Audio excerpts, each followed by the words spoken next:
children. How are you all? Hopefully, you all are happy, healthy, and excited for today's story.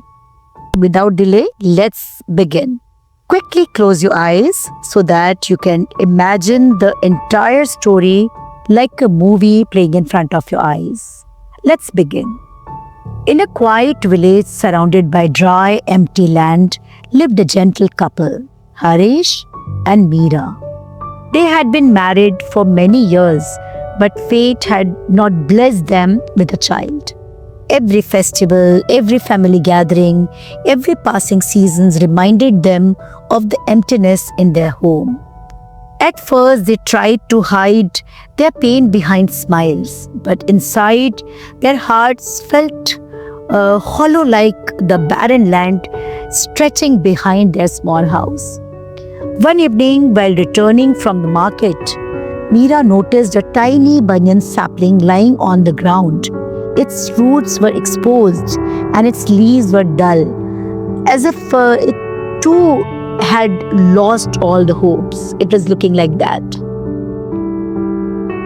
Harish, she said softly, look at this little one. Someone must have thrown it away.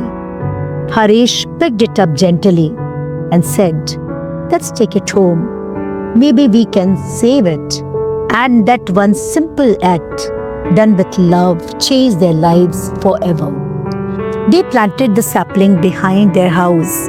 Every morning before sunrise, Harish would water it and Meera would clear the weed, talking to it as if it could understand. Grow strong, my little one, she would whisper. You are not alone, Harish would say, touching its tiny leaves.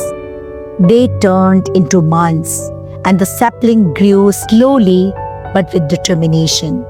And with every new leaf it sprouted, Harish and Meera felt a little more joy. One day, Harish looked at Meera and said, taking care of this tree it feels like caring for a child. Meera smiled, her eyes shining. Maybe this is what we needed. Not something to fill our houses, but something to fill our hearts. Encouraged, they planted 2 more trees, then 5, and then entire row of neem, peepal, mango, and amaltas. They learned about seeds, soils, sunlight, and seasons. They learned patience, watching a seed sleep quietly before finally waking into life. Every plant had its own personality. Some grew fast, some slow, some needed shade, some wanted full sun, some demanding nothing, some demanded attention, some quietly bloomed without asking for anything. To Harish and Meera, each one felt like a child. Their barren backyard slowly transformed into a beautiful garden.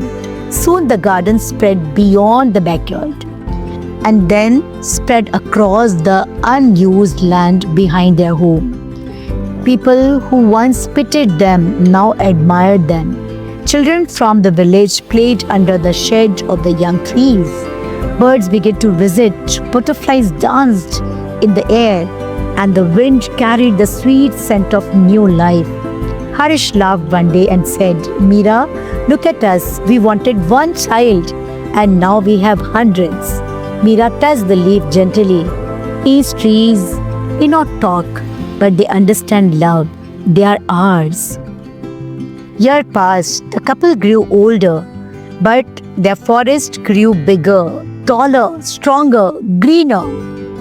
What was once barren, cracked earth was now a lush living jungle, a place where sparrows build nests, peacocks dance, and when it rained, the deer came to drink water from the pond Harish had dug.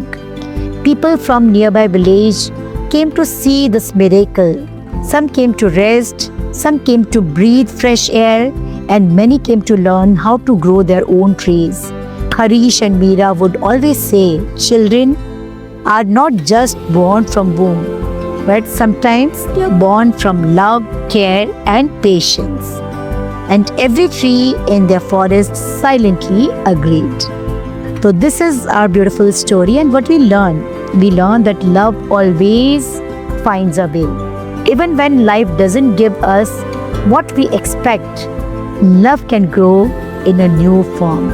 And parenthood is not limited to having children. Caring for plants, animals, people, or nurture also makes us a nurturer.